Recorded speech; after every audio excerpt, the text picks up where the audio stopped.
October 1347. 12 ships dock at the port of Messina in Sicily. The sailors on board are already dead. The ones still breathing wish they weren't. Black swellings the size of apples bursting from their necks, their armpits, their groins, oozing blood, oozing pus. The smell reaches the docks before the ships do. Sicilian authorities order the fleet out immediately. Turn around. Leave. Now. Get out of this harbor. It was already too late. By the time those ships sailed away, something invisible had stepped off the docks of Messina. Something with no army, no general, no siege weapons. And yet, it was about to conquer the entire known world. Within 5 years, 1 in 3 humans on Earth would be dead. And here's the thing that no textbook will ever say out loud. That massacre might be the reason your life looks the way it does right now. The reason you can read. The reason you can choose your job. The reason you can own land. The reason you were born free. The single greatest catastrophe in human history accidentally built the modern world. So what if it never happened? What if those 12 ships never docked? To understand that, we have to go back 1 year earlier, to a city called Kaffa, on the northern coast of the Black Sea, and to something that will make your blood run cold. 1346. The Mongol army of Johnny Beg has been besieging Kaffa for months. The Genoese traders inside the walls are holding, just barely. And then, the Mongols start dying. Not from arrows, not from swords. Something is moving through their camp, something invisible, something merciless. Within weeks, thousands of Mongol soldiers are rotting alive in the field. Johnny Beg is losing. His siege is collapsing. So he makes a decision. If we are dying, then so will you. The Mongols loaded the corpses of their plague dead onto their catapults. Fling the Dreadf into their streets! And flung them over the walls of Kaffa.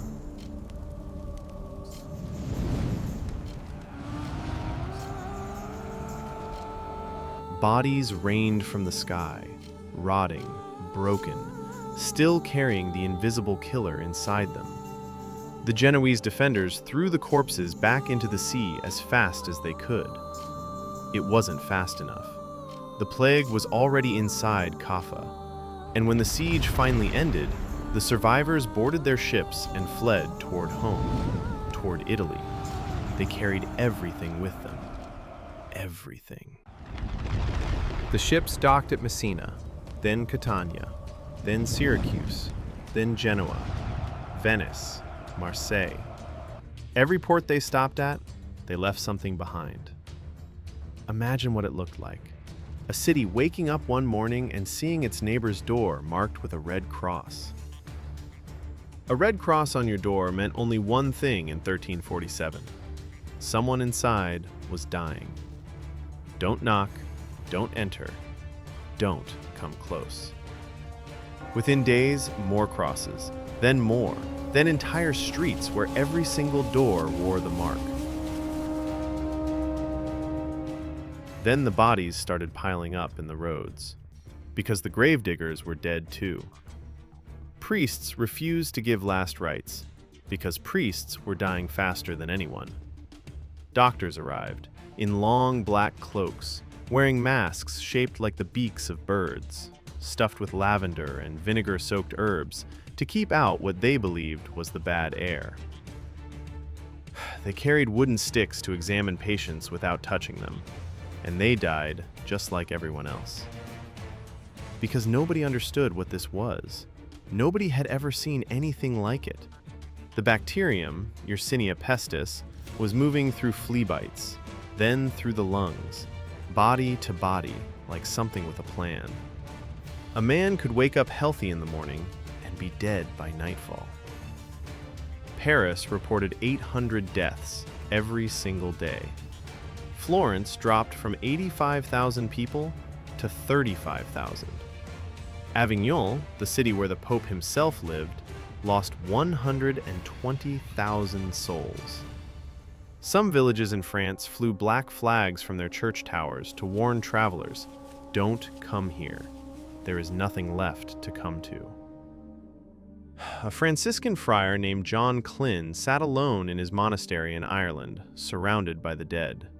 He kept writing, documenting everything, determined that if someone survived to read it, they would know what had happened here. At the bottom of his last entry, he wrote one sentence: "I leave parchment to continue the work, if perchance any man survive." Then the writing stops. By 1353, between 75 and 200 million people were dead, worldwide. No one knows the exact number, because there was no one left to count. And yet, the worst was still to come. Not from the disease, from the people who survived it. When something this enormous happens, the human mind needs a reason, because randomness is terrifying. If it's random, it could happen to anyone, including you. But if there's a reason, if someone caused this, then maybe you can stop it. Medieval Europe needed someone to blame, and it found them. The Flagellants appeared first. Groups of men, hundreds, sometimes thousands, marching from city to city, beating themselves with leather whips tipped with metal spikes, in public, screaming prayers, bleeding onto the streets. They believed God had sent the plague to punish humanity, and that if they punished themselves hard enough, he would take it back. They marched for 33 days, the length of Christ's life on earth, and the plague followed them everywhere they went. Then the accusations started. Jews were poisoning the wells. That was the rumor. It spread faster than the plague itself. In February of 1349, the entire Jewish community of Strasbourg was rounded up. 16,000 people. They were marched to the Jewish cemetery and burned alive. Before the plague had even reached Strasbourg, entire Jewish communities, over 200 of them, were destroyed across Europe. People who had nothing to do with any of it. People who were dying from the plague themselves. Pope Clement VI published formal letters condemning the massacres, threatening excommunication to anyone who participated in violence against Jews. Nobody listened. Because the church itself was already breaking. Half the clergy were dead. Replacements were untrained, desperate. Some of them had never studied theology at all. For 1,000 years, the Catholic Church had been the unchallenged center of European life. It told you what was true, what was false, what happened when you died, why you were alive. And now God wasn't answering. The priests were dying alongside the sinners. The prayers weren't working. The holy water wasn't working. The processions and the masses and the confessions and the relics, none of it was working. And people started to notice. For the first time in a very long time, Europe began to think for itself. A small thought, a quiet one, but it was the most dangerous thought in the history of the Western world. Because that thought had a name waiting for it. It would be called the Renaissance. But we are getting ahead of ourselves. First, we have to ask the question this entire video was built around. What if none of this ever happened? What if the Mongols never catapulted those corpses over the walls of Kaffa? What if the ships turned back before they reached Sicily? What if 200 million people simply lived? Let's rewind. 1347. The ships from Kaffa turn around. The disease stays in Central Asia. Europe never sees it. For a moment, it sounds like paradise. Except, there's something historians almost never say out loud. In 1347, Europe was already in serious trouble. 6 straight years of catastrophic crop failures, famine spreading across the continent, food prices doubling, then tripling. The continent was overpopulated. The land simply could not feed the people living on it. And beneath the surface, the entire social structure was a pressure cooker without a valve. Feudalism had locked millions of human beings to the soil they were born on. A serf couldn't leave his lord's land without permission, couldn't own property, couldn't choose his work, couldn't marry without asking. Not quite a slave, but not quite a human being either. Without the plague, this system continues. The overpopulation gets worse, the famines intensify, the crop failures multiply.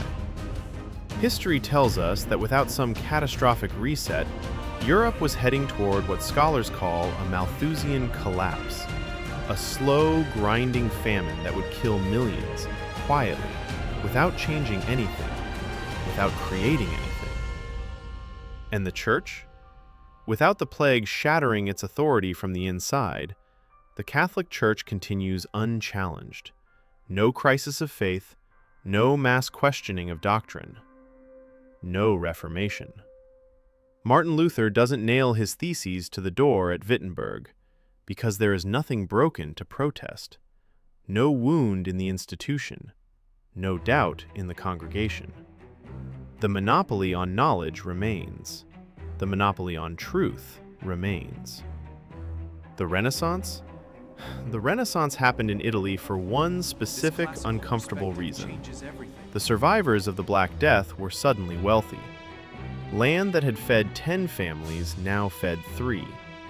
Wages exploded because there were not enough workers to fill the fields. The dead had left behind their belongings, their property, their accumulated savings. For the first time in centuries, ordinary people had money left after eating. And what did they do with it? They spent it on beauty, on art, on ideas. Without the plague, that surplus never reaches the hands of the middle class, because there is no middle class. The Medici family does not rise to power in Florence. Botticelli does not paint. Michelangelo does not exist as we know him.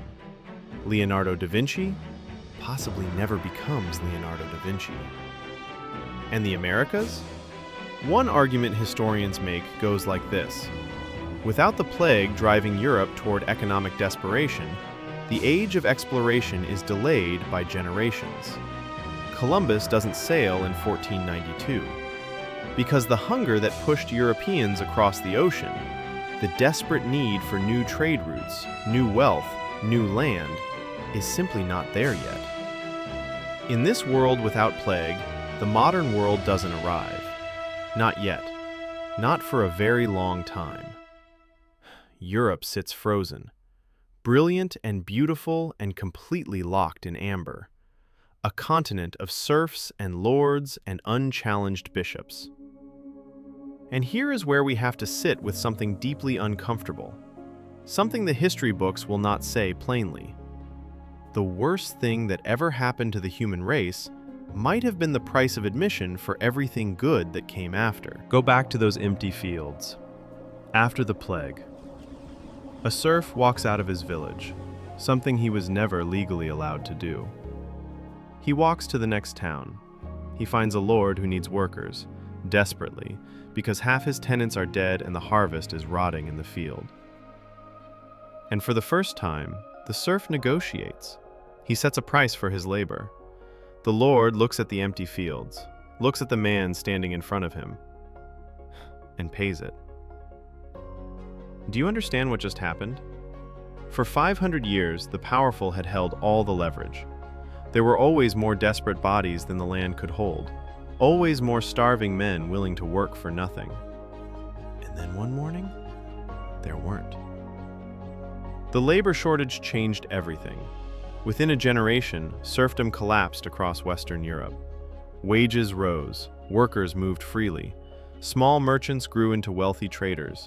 Money began moving into different hands, into the hands of people who had never held it before. In Florence, the Medici family, bankers, not nobles, became the most powerful people in the city. They funded artists, scientists, philosophers. They funded a man named Brunelleschi who looked at the old Roman Pantheon and spent years figuring out how to build its dome again for the first time in 1,000 years. The ancient world was speaking again, and Europe was finally ready to listen. Artists stopped painting flat golden saints staring blankly out of darkness. They started painting people, real people, with weight, with shadow on their faces, with doubt in their eyes. Because the plague had done something to the human imagination that nothing else could. It had made death intimate. When 1 in 3 of your neighbors dies in 5 years, you stop thinking about eternity. You start thinking about now, this body, this life, this face in front of you. That shift in attention is the Renaissance. And it didn't stop there. The church never recovered its grip. 100 years after the Black Death, Martin Luther walked into a church in Wittenberg and asked the question the plague had planted in European soil. Why should I trust you? The Reformation cracked Christianity open, forced the church to compete for souls instead of simply owning them. And from that competition came tolerance. Slowly, painfully, but it came. Then the printing press, then the scientific revolution, then the Enlightenment, each one building on the last, each one made possible in some essential way by the fact that a bacterium killed 200 million people in the 14th century. I want you to sit with that. The human mind wants progress to be clean. We want the good things to come from good causes. We want freedom to be won by people who deserve to win it. And sometimes it is. But sometimes, freedom arrives on a ship carrying the dead. Think about those red crosses on those doors. For the people who painted them, that mark meant only one thing: loss, grief, the end of everything familiar. But looking back now, across 7 centuries, those red crosses mark something else. They mark the moment a world began to end, and another world, our world, began to be born. So what if the Black Death never happened? Then the world you are sitting in right now does not exist. Not like this, not yet. The freedom to choose your work, your faith, your home, the art in the museums, the science keeping you alive, the books you have read, the rights you were born with and never had to earn. All of it, paid for by the dead. History doesn't move the way we wish it did.